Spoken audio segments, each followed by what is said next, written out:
Class 10 chapter 24 একের দাগে 3 tan 27 degree by cot 63 degree মান নির্ণয় করো।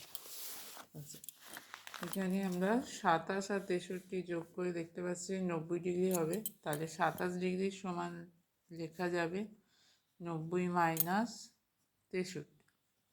তাহলে tan 27 ডিগ্রি মানে হচ্ছে tan 27 ডিগ্রি সমান হচ্ছে tan 90 মাইনাস 63 ডিগ্রি। তাহলে tan 90 মাইনাস 63 মানে হচ্ছে cot 63। তাহলে অতএব দুদিকে তাহলে কি হলো, tan 27 ডিগ্রি সমান হচ্ছে cot 63 ডিগ্রি। দুদিকে আমরা cot 63 দিয়ে ভাগ করব।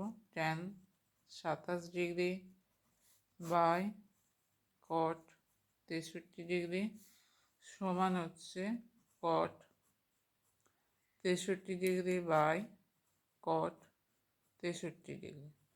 তাহলে tan 27 জায়গায় cot 63 ডিগ্রি হলো। তাহলে এটা কেটে গিয়ে হচ্ছে 1। তাহলে tan 27 ডিগ্রি বাই cot 63 ডিগ্রির মান হচ্ছে 1। একইভাবে sin 66 ডিগ্রি cos 24 ডিগ্রি। আচ্ছা, sin 66 সমান কত? 66 সমান 90 থেকে 66 বাদ দিলে হচ্ছে 24।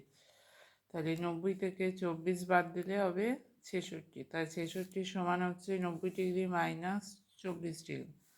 এইটা যেমন আছে থাকবে, এটা চেঞ্জ করবো না, যে কোনো একটাকে চেঞ্জ করতে হবে। তাই sine 90 minus theta, sine 90 minus theta মানে হচ্ছে কস থিটা। তাহলে কস, এখানে থিটার জায়গায় কত আছে 24 ডিগ্রি মাইনাস কস 24 ডিগ্রি। তাহলে কস 24 মাইনাস কস 24 সমান হচ্ছে 0।